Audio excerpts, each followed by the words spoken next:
33 বছর বয়সে ঈসা নবীকে আল্লাহ আসমানে নিয়ে গেলেন। এখনো তিনি চতুর্থ আসমানে বিদ্যমান আছেন জিন্দা অবস্থায়। একবার জোরে বলা যাবে আল্লাহু আকবার। ওই হালতে আল্লাহ চতুর্থ আসমানে ঈসা নবীকে রেখে দিয়েছেন। আবার কিয়ামতের আগে দাজ্জালকে ধ্বংস করার জন্য ঈসা আলাইহিস সালাম দুনিয়াতে আসবেন। দুই ফেরেশতার কাঁধে ভর দিয়ে ঈসা আলাইহিস সালাম দুনিয়াতে নামবেন। ওই বাইতুল আকসার পাশে একটা সাদা মসজিদ হবে সিরিয়াতে। সাদা মসজিদের সাদা মিনারাতে হযরত ঈসা রুহুল্লাহ আলাইহিস সালাতু ওয়াস সালাম নামবেন। নামার পরে মুসলমানরা সিঁড়ি দিবেন, সিঁড়ি বেয়ে ঈসা আলাইহিস সালাম নামবেন। ওখান থেকে বাইতুল আকসা হয়ে হযরত ঈসা নবী আর দেরি করবেন না, সরাসরি বাইতুল্লাহ আসবেন। কাবা শরীফ আসার পরে তিনি হজ ওমরা আদায় করবেন। হজ এবং উমরা একসাথে তিনি আদায় করবেন। হজ উমরা আদায় করার পরে উনি আর দেরি না করে সরাসরি আমার নবী রওজা মুবারকের পাশে এসে দাঁড়াইয়া আল্লাহর নবীকে সালাম দিবে, আসসালাতু ওয়াসসালামু আলাইকা ইয়া রাসূলুল্লাহ। মুস্তাদরাক হাকিম লিসহিহাইনের ভিতরে ইমাম হাকিম বিশুদ্ধ সনদে লিখতেছেন, হযরত ঈসা নবী যখন আমার নবীকে রওজার পাশে এসে সালাম দিবে, সালাম দেওয়ার সঙ্গে সঙ্গে আমার নবী রওজার ভিতর থেকে সালামের জবাব দিবে। হাজার হাজার মানুষ এই সালামের জবাব শুনবে। একবার জোরে বলা যাবে আল্লাহু আকবার। তাহলে বলেন আমাদের নবী আছে না নাই? জিন্দা না মরা? জোরে বলেন জিন্দা না মরা? ওরা কারা আমার নবীকে মেরে ফেলতে চায়? ওরা কারা আমার নবীর ক্ষমতাহীন বলে থাকে? ওরা কারা আমার নবীর শানকে ছোট করে দেখে? তার মানে বুঝে গেল আমরা বেদাতি না, ওরাই হলো অরিজিনাল বেদাতি।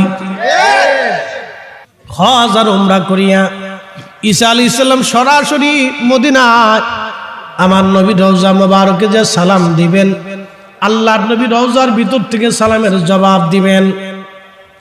হাজার হাজার লক্ষ লক্ষ মুসলমান সেই সালামের জবাব শুনবে আমার নবীর কণ্ঠে।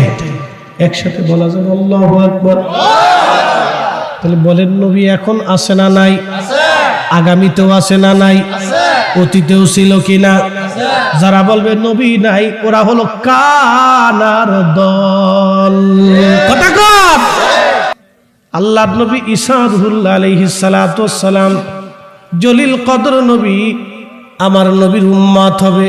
পরে বলতেছি ঈসা আলাইহিস সালাতু ওয়াস সালাম রওনা করছে। বহু দূর পথ চলার পরে ঈসা নবীর কাছে মাত্র 3টা রুটি ছিল। একটা রুটি নিজে খাইলেন আর একটা রুটি সফর সঙ্গীকে দিলেন। সফরে একা চলা আর বুকা চলা সমান। সফরে একা চলতে হয় না, সাথে সঙ্গী সাথী রাখতে হয়। হযরত ঈসা নবী সঙ্গীকে বললেন, সঙ্গী তুমি একটা রুটি খাও, আমি একটা রুটি খাবো, বাদ বাকি একটা রুটি রেখে দিলাম। ওই রুটিটা রেখে ঈসা আলাইহিস সালাম নদীর পাশে গেলেন পানি পান করার জন্য।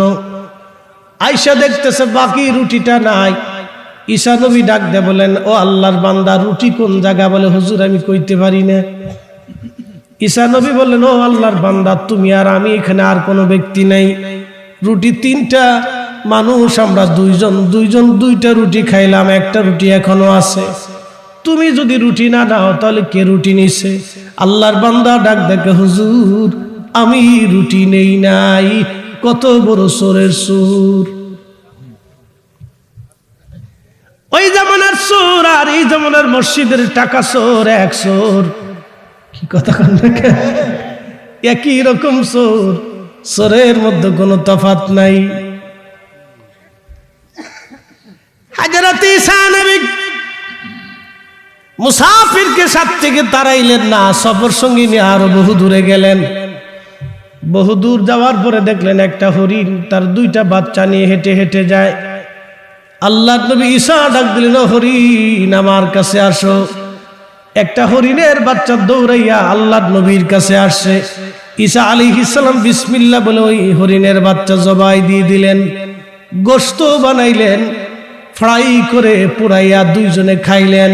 আল্লাহর বান্দারে খাওয়াইলেন, নিজেও খাইলেন। ওই হরিণ খাওয়ার পরে সমস্ত হাড্ডিগুলি ঈসা নবী এক জায়গা করলেন। হাড্ডিগুলিকে বলেন কুম বিজনিল্লাহ, আল্লাহর হুকুমে জিন্দা হও। ওই হাড্ডিগুলি আল্লাহর হুকুমে আবার জিন্দা হইয়া হরিণের বাচ্চা হইয়া লাফায়া লাফায়া হরিণের মার সাথে চলে গেল।